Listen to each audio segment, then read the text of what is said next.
So hello what's up guys, कैसे हो आप लोग। आई होप सब अच्छे होंगे। तो फिर से स्वागत करता हूँ और एक नया हॉरर स्टोरी वीडियो में। आई होप ये वीडियो आपको अच्छा लगे। आपको अच्छा लगता है तो प्लीज़ मेरे चैनल को लाइक शेयर सब्सक्राइब कर देना, क्योंकि ऐसी कमाल की स्टोरीज की वीडियोस मेरे चैनल पे आती रहेगी। तो चलो करते हैं वीडियो को शुरू। ये कहानी उन 4 दोस्तों की है जिनके साथ कुछ ऐसी घटनाएं घटी जिसका कारण पूरा जीवन ही बदल गया। आइए हम लोग मिलकर जानते हैं कि ऐसा क्या हुआ था कि उन लोगों की पूरी जिंदगी बदल गई। मुंबई शहर की रहने वाली प्रिया शर्मा ने अपने दोस्तों के साथ रवि, साहिल और विजय के साथ शिमला जाने की प्लान बनाया। वे लोग शिमला जाने के लिए बस में बैठ गए। कुछ ही देर में प्रिया बस में बैठे बैठे ही सो गई। अचानक प्रिया की नींद खुल गई तो उसने देखा कि बस में कोई नहीं था। बस का ड्राइवर भी नहीं था। बस अपने आप ही चल रही थी। उसके सारे दोस्त भी बस में नहीं थे। यह सब देखकर डर के मारे प्रिया जोर जोर से चिल्लाने लगी। अचानक उसे ऐसा लगा कि उसके पीछे कोई खड़ा है। जब उसने पीछे मुड़कर देखा तो वहां देखा कि एक स्त्री बैठी हुई है।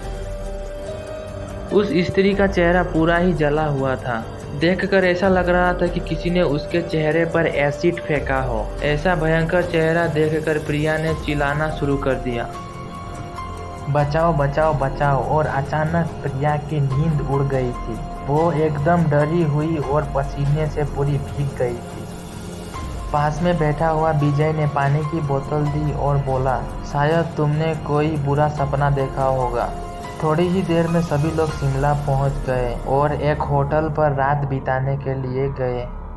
दूसरे दिन वो सभी साथ में मिलकर होटल के पास में ही पहाड़ में घूमने के जाने की प्लान बनाई।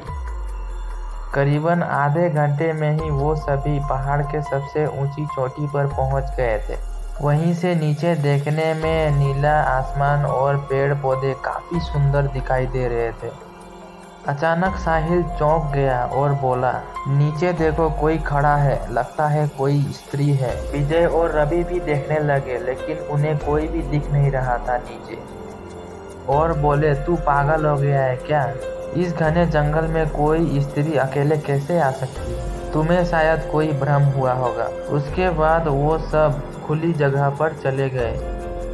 रात होने वाली थी, इसीलिए वो सब ने पहाड़ पर रहने की निश्चय किया। इसलिए उन सब ने वहां पर तंबू लगाए और खाने पीने की सामान बाहर निकाला। प्रिया की बैग तंबू से बाहर थी, इसीलिए वो बैग को लेने के लिए गई। वहां पर उसे किसी की आवाज सुनाई दी। प्रिया उस आवाज की ओर अपनी नजर घुमाती है तो उसे सामने से कोई 3 आदमी आते हुए दिखाई दे रहे थे। उनके हाथ में धारदार हथियार देखकर प्रिया डर जाती है और दौड़ के तंबू के अंदर आ जाती है। प्रिया ने अपने दोस्तों से भी यह बात की, लेकिन कोई भी उसकी बातों का यकीन नहीं कर रहा। प्रिया चिल्लाकर बोली, तुम सब क्या पागल हो गए हो क्या? कोई भी मेरी बातों पर भरोसा क्यों नहीं कर रहा है? चलो मेरे साथ, मैं तुम लोगों को बाहर बताती हूँ।